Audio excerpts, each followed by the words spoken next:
नमस्कार मित्रों, आज आपकी मुलाकात मैं एक ऐसी व्यक्ति से कराऊंगी जिन्होंने 2 बार अपनी ड्रीम्स को जिया है। तो ऐसी इंस्पायरिंग वुमन से आज आपकी मुलाकात मैं कराऊंगी और इनसे बातचीत करके हम जानेंगे कि इन्होंने जो हासिल किया अपनी ज़िंदगी में वो कैसे किया और उससे औरों को क्या सीख मिल सकती है। तो आज हमारे साथ हैं अनुपमा चंद्रा, जो कि ex-IAS रह चुकी हैं। Welcome Anupama. Thank you Aparna. मित्रों, इनसे जानेंगे हम कि इन्होंने IAS ऑफिसर बनने की कैसे ठानी और उनका जो एक ख्वाब था उसको पूरा करने के लिए इन्होंने क्या क्या स्ट्रगल किया। तो अनुपमा, आप बताइए कि यह ख्वाब, यह ड्रीम आपने कैसे चुना कि आप एक IAS ऑफिसर बनना चाहती थी? अपर्णा, मैं ये कहूँगी कि कई बार हम ड्रीम को नहीं चुनते हैं, ड्रीम हमें चुनता है। तो यही हुआ मेरे साथ। मेरा जो एकेडमिक रिकॉर्ड जो था वो अच्छा नहीं था। मेरे बहुत अच्छे मार्क्स नहीं आते थे, बहुत बार मैं फेल हो जाती थी और काफ़ी मैंने लेट पढ़ाई शुरू करी कुछ रीजंस की वजह से। तो मैं 7 इयर्स हो गई थी जब मैंने स्कूल जाना शुरू किया, तो मैं पीछे रहती थी हर चीज़ में। तो मुझे वो चीज़ बहुत खलती थी, लेकिन ये मुझे समझ में नहीं आता था कि मैं क्या करूं कि जो ये चीज़ मेरी ज़िंदगी से निकल जाए। क्या हुआ कि लखनऊ ट्रांसफ़र हुआ पापा का, तो पहली बार मैं एक बड़े स्कूल में गई जो एक कॉन्वेंट स्कूल था, इंग्लिश मीडियम था। तो वहाँ जाने के बाद और एक तरह से स्ट्रगल बढ़ गया, जिसको कहते हैं कि क्योंकि वहाँ सब इंग्लिश बोलते थे। हम पहले इंग्लिश तो आती ही नहीं थी, फिर पढ़ने में भी उतने तेज़ नहीं थे, तो और ज़्यादा वो छटपटाहट, वो ह्यूमिलिएशन एक तरह से बढ़ता गया। फिर एक दिन क्या हुआ कि इंदिरा गांधी उस समय प्राइम मिनिस्टर थी, तो वो आ रही थी लखनऊ। तो जहाँ जहाँ से उनका काफिला जाना था, तो वो उन जगह पे जो जो स्कूल्स पढ़ रहे थे, तो स्कूली बच्चे जैसे सड़क के दोनों तरफ उस समय खड़े होते थे, फूल वगैरह हम देते थे ऐसी डिग्नेटरीज को, तो वो था। वो हमारे स्कूल के सामने से जाने वाली थी, तो हमें कहा गया कि सारे बच्चे वहाँ खड़े होंगे। तो हम वहाँ खड़े हुए और मेरी हाइट कम थी, अभी भी कम ही तो मुझे आगे खड़े होने का मौका मिला सारे उस लाइन में। तो मेरे हाथों में वो फूल दिए गए कि अगर वो रुकी, क्योंकि हर जगह तो वो रुकती नहीं थी, तो रुकी तो आप दे देना। तो हम खड़े हुए थे, बाई चांस कहना चाहिए कि वो रुकी, ठीक जहां मैं खड़ी थी वहीं पर रुकी। तो पीछे से टीचर्स ने कहा कि जाओ जाओ, मतलब फ्लावर्स दो। तो जीप में थी, खुली जीप में, और हम गए, हमने फ्लावर्स दिए। तो उन्होंने जैसे प्यार में कहा कि भाई बहुत प्यारी बच्ची है, क्या बनना चाहती हो? तो मेरे को कुछ समझ में नहीं आया, तो मैंने बोला कि मैं आपके जैसा बनना चाहती हूँ। तो कुछ लोग हंसे भी कि भाई मतलब जैसे ये मुंह और मसूर की दाल टाइप से ना। बस वो दिन था कि वो कुछ खल गया, और वो जो नज़ारा था ना कि वो इतनी सारी गाड़ियाँ, उनके पीछे रेड कलर की लाइट्स, और वो जो एक पूरा काफिला, वो जो दिमाग में जैसे घुस गया। एंड जब घर आके इस चीज़ को सोचते रहे, अपने फादर से मैंने बताया कि मतलब मुझे आज कुछ अलग लगा, ऐसे मेरे ऊपर लोग हंसे, लेकिन वो चीज़ जो है ना मुझे बहुत अट्रैक्ट कर रही है।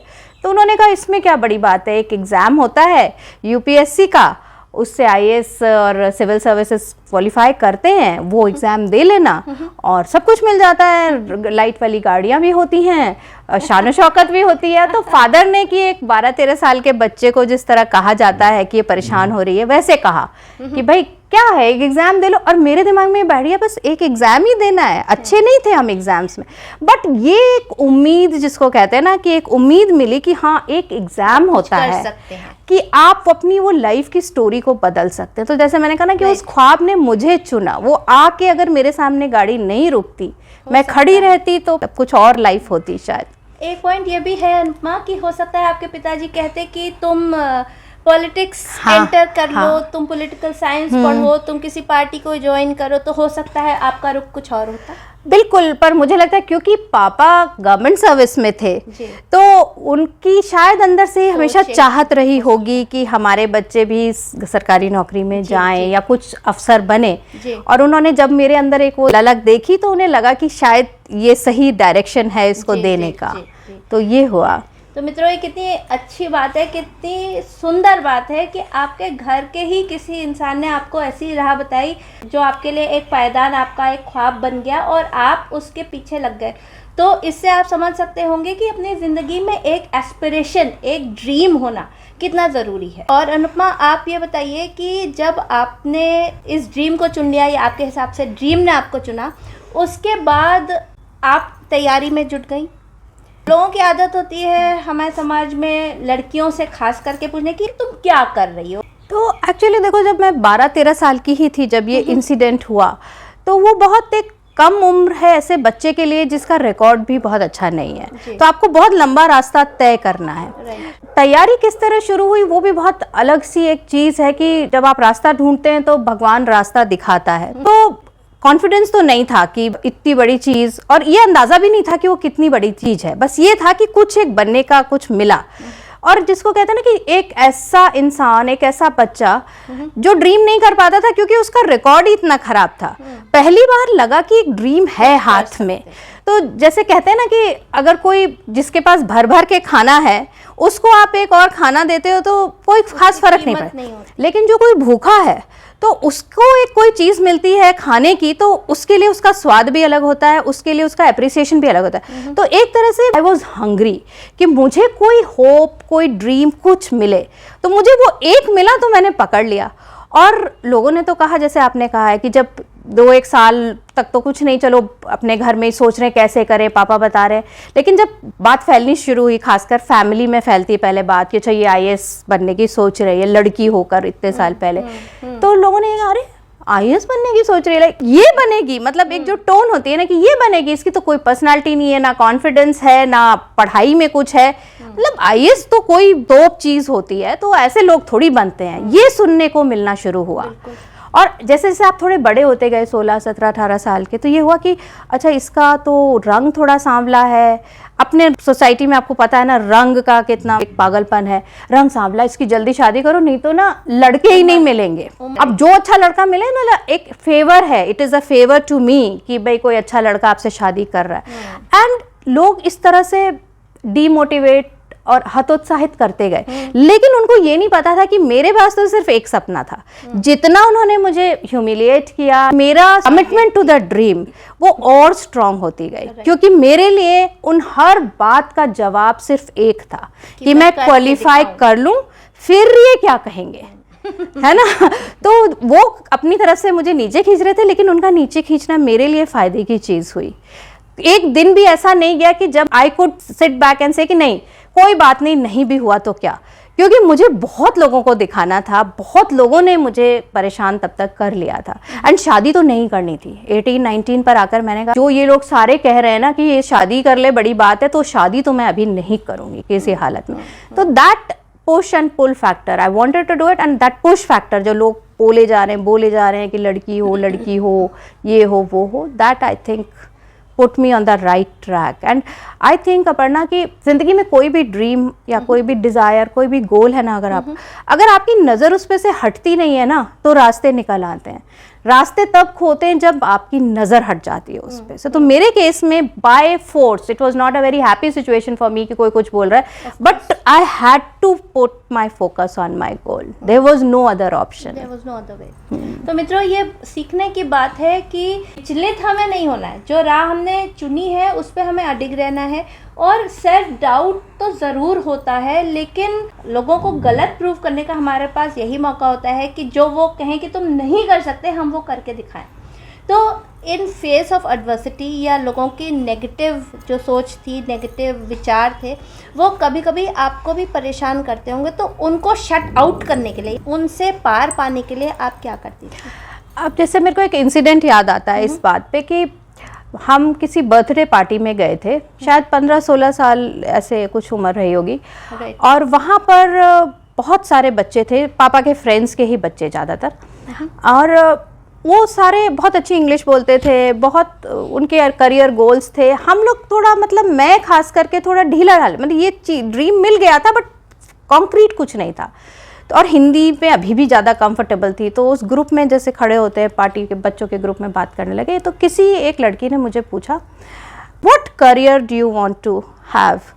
अब मुझे ना करियर ही ठीक समझ में नहीं आया, वर्ड मुझे नहीं समझ में आया कि मेरे प्रोफेशन में मैं आगे क्या करना चाहती हूँ, क्या बनना चाहती हूँ, पूछ रहे। ये बात वो लोग समझ गए, और फिर उन्होंने हिंदी में मुझे पूछा, तो भी मैं कुछ जवाब नहीं दे पाई, क्योंकि मेरे को लगा कि अगर मैं IAS बोलूँगी तो ये हंसेंगे, तो मैं चुप रह गई। वो आंखों में इशारे करके ना, जैसे करते हैं बच्चे, जैसे इसे तो हिंदी आती है ना, इतनी देर में एक किसी की मम्मी ने आवाज़ लगाई कि इधर आओ, और वो लड़की चली गई, और लोग भी इधर उधर हो गए। एंड आई एम जस्ट अकेले मैं घूम रही हूँ, और मुझे उस लड़की की मम्मी की कॉन्वर्जेशन सुनाई पड़ी।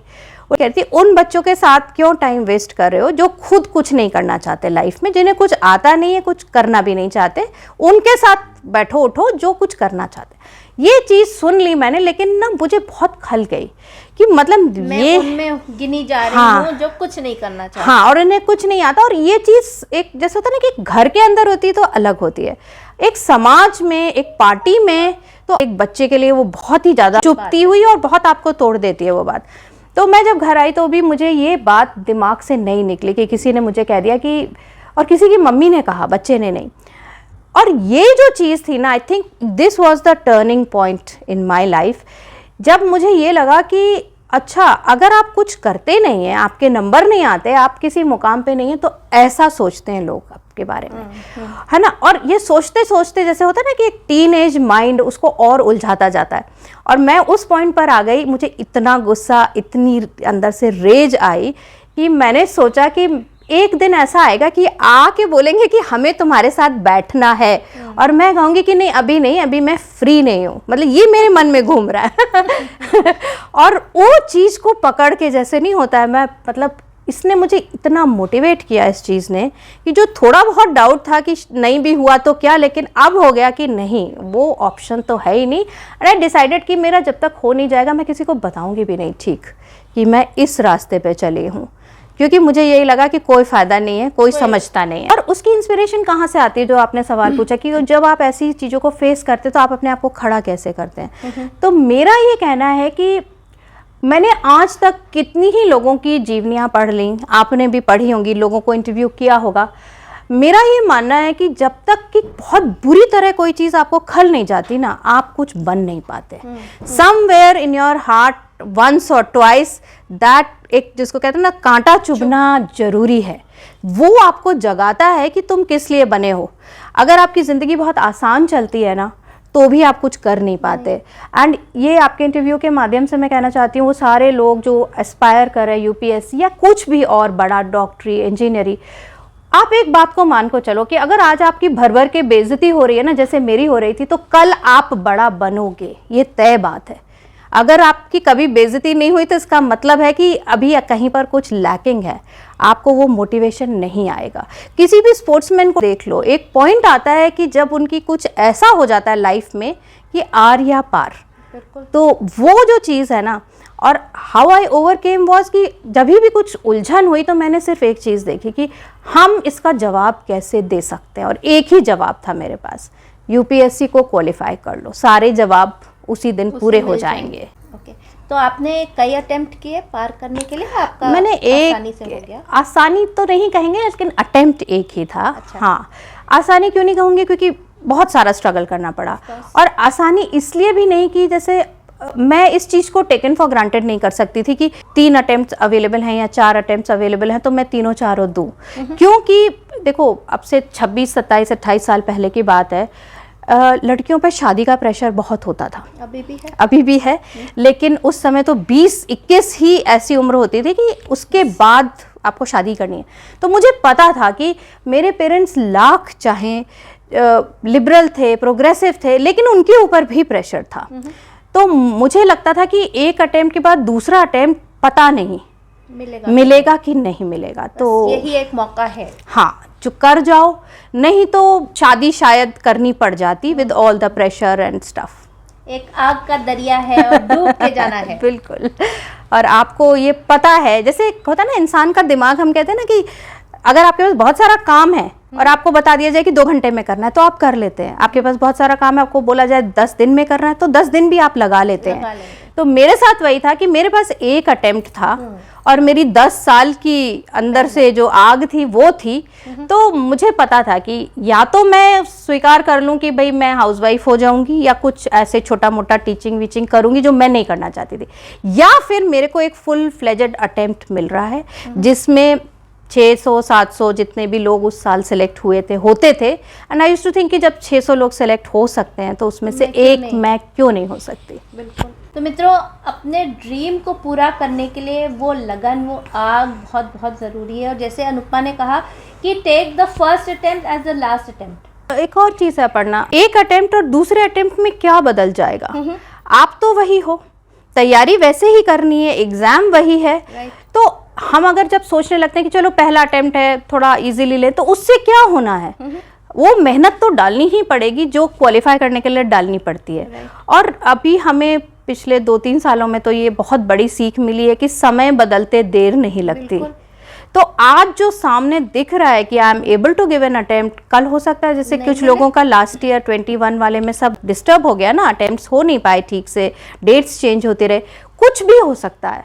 तो that is the takeaway I think कि जब सामने मौका है ना, उसको छोड़ो मत।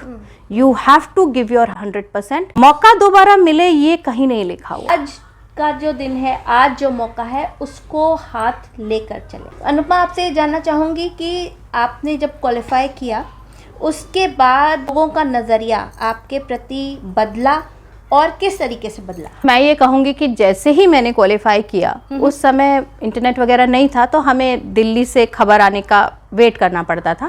जैसे शताब्दी चलती थी दिल्ली टू लखनऊ, तो उसमें न्यूज़पेपर आया करते थे दिल्ली के, तो इस तरह मिलता था। तो किसी जानने वाले ने हमें फ़ोन करके बताया कि आपका नाम उस नाम से आता था फाइनल लिस्ट। तो फिर खैर पता करा, मिल गई लिस्ट हमें। तो जैसे ही हुआ, पहले तो खैर कुछ तो शुभ चिंतक होते हैं, उन्होंने तो जेन्युइन बधाइयाँ दी, लेकिन कुछ लोग जो कुछ दिन पहले तक ही कह रहे थे कि ये कैसे करेगी, वो कैसे करेगी, उनके जब फोन्स आए तो उनकी टोन बिल्कुल डिफरेंट थी। उनकी टोन ये थी कि चलो अपने घर का बच्चा अब कुछ बन गया है, we are so proud. And I was even then thinking कि ये तो एक्सपेक्ट भी नहीं कर रहे थे। लेकिन मैं आपको एक बात बताऊं, जैसे ही आपका ऐसी किसी चीज़ में सिलेक्शन होता है, तो जो चीज़ें आपके ऊपर एक स्टिग्मा की तरह बताई जा रही थी कि आपका रंग डार्क है, आपका हाइट है, सब खत्म, और आपकी एकदम से डिमांड बढ़ जाती है इवन इन मैरिज मार्केट।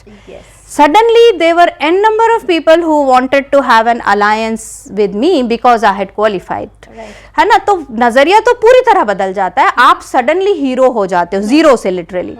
तो लेकिन वो मज़ा भी आता है जब आपको फेलिसिटेट करने के फंक्शंस हुए, न्यूज़पेपर्स में पिक्चर्स आई, कहीं कहीं pictures I, all that was very exciting to me, and all that was in a way redemption of all that I had gone through। जो मेरा एक ख्वाब था ना कि इनको सबको एक ही बार में जवाब दे दूं, तो मुझे कुछ कहना भी नहीं पड़ा, वो जवाब मिल गया। एंड एक सेटिस्फैक्शन मिला कि जो सोचा था वो हम कर पाए। And honestly speaking, my confidence level for the entire life changed. एक उस अचीवमेंट से मुझे ये लगा कि मैं कुछ भी कर सकती हूँ। मित्रों, यही बताना चाहूँगी कि actions always speak louder than words. और यहाँ पर मैं ये भी पॉइंट आउट करना चाहूँगी कि सोशल मीडिया पर हम देखते हैं लोग अक्सर तू मैं करते हैं। तो मित्रों, तू मैं करने की किसी से भी ज़रूरत नहीं है, ज़बान ख़राब करने की ज़रूरत नहीं है। जो आप कर दिखाते हैं उससे ही दुनिया चुप हो जाती है, उसको चुप होना ही पड़ता है। तो अनुपमा, आप ये बताइए कि यूपीएससी क्वालिफाई करने के बाद, आईएएस क्वालिफाई करने के बाद क्या लगा कि जो आपने सोचा था या जो ख्वाब बताया जाता है कि हम कहीं पहुंच गए हैं और कुछ कर सकते हैं समाज के लिए, क्या आपको वह पूरा परिवेश वैसा ही मिला? क्वालिफाई करने के बाद मैं ये कहूँगी कि मतलब कुछ मामलों में वो मेरी एक्सपेक्टेशन से भी अच्छा था, क्योंकि हमने जब ज्वाइन किया, ट्रेनिंग करी, और आप जब एक ऑफिसर का पोस्ट संभालने लगे, तो यू रियलाइज कि गवर्नमेंट आपको कितना बड़ा कैनवस देती है काम करने के लिए। आप एक्चुअली बहुत सारा डिफरेंस क्रिएट कर सकते हैं, आप बहुत सारी वैल्यू ऐड कर सकते हैं to the country as a whole. So it was very very satisfying. And also I never thought कि एक एग्ज़ाम क्वालिफाई करके आप इतना कुछ कर सकते हैं। So that really was very happy for me, that I really enjoyed it. And various postings में इतना कुछ आप सीखते हैं, इतना कुछ आपको अथॉरिटी और रिस्पॉन्सिबिलिटी मिलती है डिसीजन लेने की। आप एज एन इंडिविजुअल बहुत ग्रो करते हैं। Most importantly as a woman, as a girl who came from smaller towns, इसको कि एक टाइम पे लगता था कि वो कुछ नहीं कर पाएगी, तो उस तरह का कॉन्फिडेंस जो सरकार एक ऑफिसर में रखती है कि भाई तुम्हारे ये पोस्ट है, ये तुम्हारी responsibility, you take the decision, you do what you think, तो वो जो एक चीज़ है एज अ वुमन हमारी सोसाइटी में बहुत आराम से विमेन को उस तरीके का कॉन्फिडेंस कोई रिपोज नहीं करता है, घर पे हो या बाहर हो।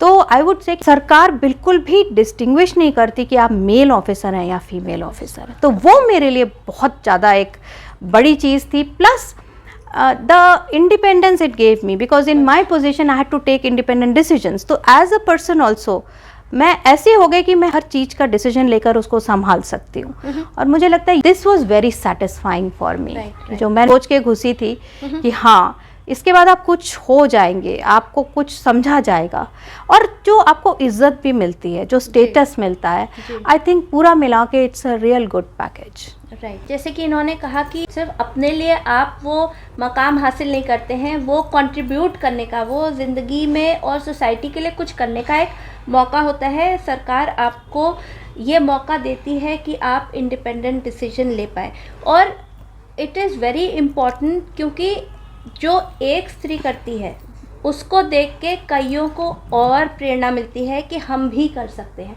तो इस तरीके से अनुपमा, आपको क्या लोगों ने उसके बाद से अप्रोच किया, खास करके लड़कियों ने अप्रोच किया कि मैम जिस पोजीशन में आप थी और जहां आप पहुंची हम भी वही करना चाहते हैं, तो did you find yourself to be an icon?